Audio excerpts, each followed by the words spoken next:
ਤੇ ਇਕੱਠੀ ਕਰ ਬਾਲਣ ਛਾਲਣ ਲੱਗੇ ਘਰ। ਬਿਸਮਿल्लाह रहमान रहीम।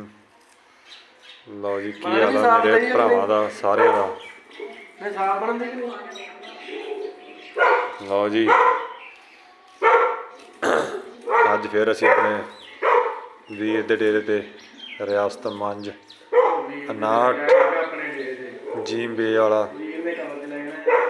ते उत्थे असी बैठे हैं जी। लो जी भरा मेरे ने गिला किया वा, मैं कहा जी वीर का डेरा नहीं कहना, अपना डेरा कहना।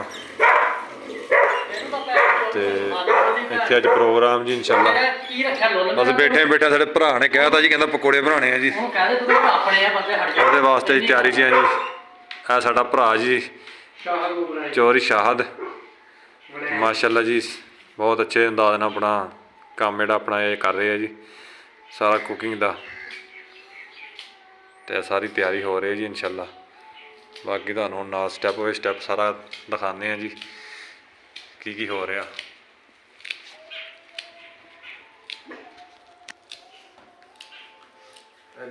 मारांगा मारांगा। ये है जी जनाब अपने उमर साहब, हाँ अपने भाई रियासत साहब ने बहुत अच्छे मेरी गल हो गई। हाँ ये माशाल्लाह इस वेले पालक कट रहे हैं।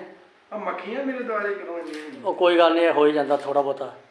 ये दोनों भाई माशाल्लाह कट्ठे बैठे, अल्लाह खैर करे। तुहानूं हुण असीं थोड़ी देर बाद आ देखो आलू पकौड़ियां दी चिप्स बना के दिखाओ, पकौड़े बना के दिखाओ।